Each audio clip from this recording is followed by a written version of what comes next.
Kaixo lagunok, ongi etorriak egintzazu zuk zeuk atalera. Gaurkoan gure lan espazioa antolatzen ikasiko dugu. Ikusiko duzuenez, hemen daukat dana kuxiade bat, hemen daukat dana zerri eginda, dana botata, dana desorganizatuta, eta hau horrela ezin dugu utzi.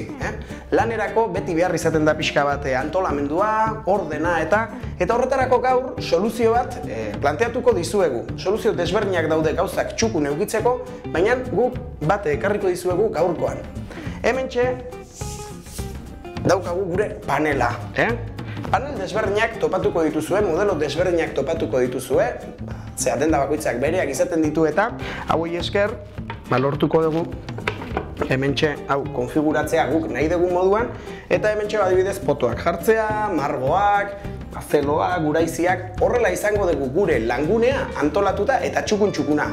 Beraz, hori, gaur, hau antolatzen ikasiko dugula, baina ikusiko duzuenez, hau pixka sosito dago, txuri-txurila dana, eta kolore pixkat emango diogu, bisigarri pixkat emango diogu. Nola egiten dugun ikusi nahi dezue? Jarraitu ikusten.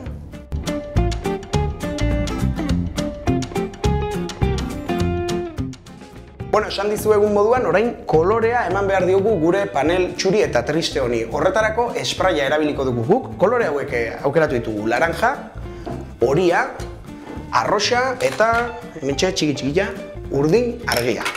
Hemen daukagun panel honetan koloretako franja batzuk margotuko ditugu. Batzuk margotuta geratuko dira, besteak txuria, kolorea, txuria, kolorea, txuria. Horretarako txuria behar dugun lekuan erabiliko dugu zinta hau. Honekin estaliko dugu margotu nahi ez dugun partea. Beraz orain, beste tartetxo bat utzi beharko dugu, hau izango da margotuko dugun tartea. Eta horrela egingo dugu panel osoan zehar.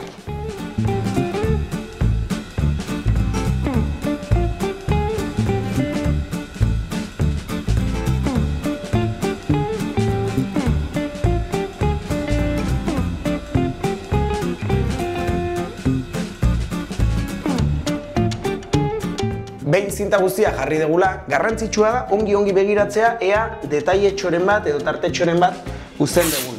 Gogoratu bestela gero asko somatuko dela bereziki txuria den partean margotzen badugu. Hemen adibidez, hemen ondo errepasatu eta txukun utzi. Espraiarekin ibili behar bagera, kontuz ibili beharko gara bereziki mailarekin, maila ez ikintzeko. Horretarako paper zahar bat jarriko dugu mailaren gainean, izan daiteke plastiko bat edo beste edo zer gauza, eta horrela babestuko dugu gure maila.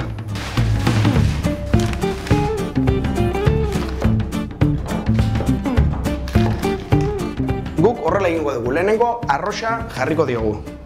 Horretarako tapa kendu, ondo mugitu potoa, bola bat izaten du barruan, hori mugitzea komeni da.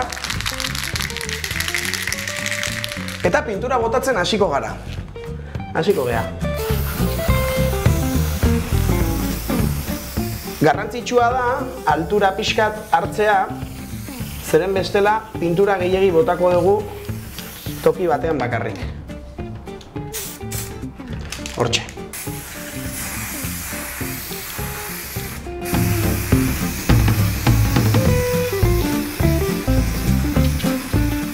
Horrelakoak egiten dituzuenean, gogoratu etxeko leihoak irekita edukitzea komeni dela, bestela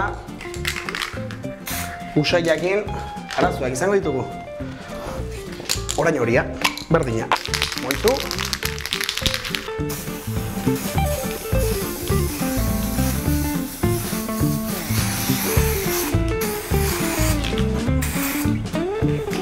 Amaitu dugu gure panela orain lehortzen utziko dugu eta tartetxo batian etorriko gea eta ikusiko dugu nola geratu den gure panela. Pasatu da denbora pixka bat eta orain gure lanaren emaitza ikusteko unea iritsi da. Pixkat urduri nago, zakit espraia bota genuen, zinta ondo jarri genuen eta orain ikusiko dugu ea nola geratu den. Horretarako emozio pixkat ambientia jartzeko ingo dugu tarrapata. Eta zer da tarrapata? Tarrapata.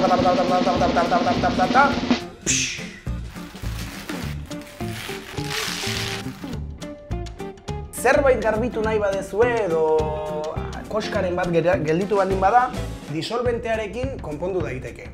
Gogoratu, disolbentea kontuz erabili behar dela, oso fuertea izaten da, eta hoxe, kontuz ibili, baina disolbente pixka bat traputxo batian pasa eta konponduta geratuko da. Bueno, badugu gure koloretako panel zoragarria, orain paretian jarri behar dugu.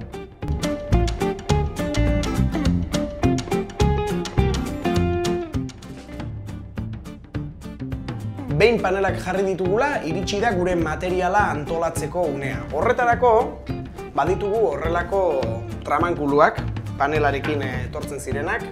Hau dira, panelarekin etorri zaizkigunak, baina gogoratu, horrelakoekin adibidez, edalontzi berrerabilgarriak ere jarri daitezkela eta bestelako ideiatxoak ere erabili ditzakegula. Gogoratu ere, berde puntutxo batek ere ematen diola bizipoza asuntuari. Orain kokatuko dugu eta ea nola geratzen zaigu.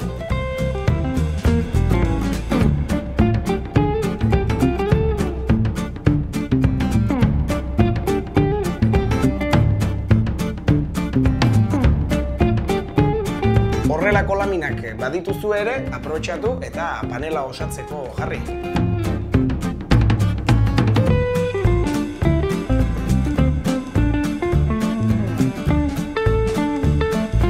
Eta listo, antolatu dugu gure panela. Gogoratu beharren arabera aldatuz joan gaitezkela eta horrela gauzak txukun-txukun izango ditugu. Orain gure panela ja listo badugula, hasiko gara eskulanekin, zientziarekin, magiarekin eta errezetekin. Gustatu zaizu? Badakizu, egintzazu, zuk zeuk.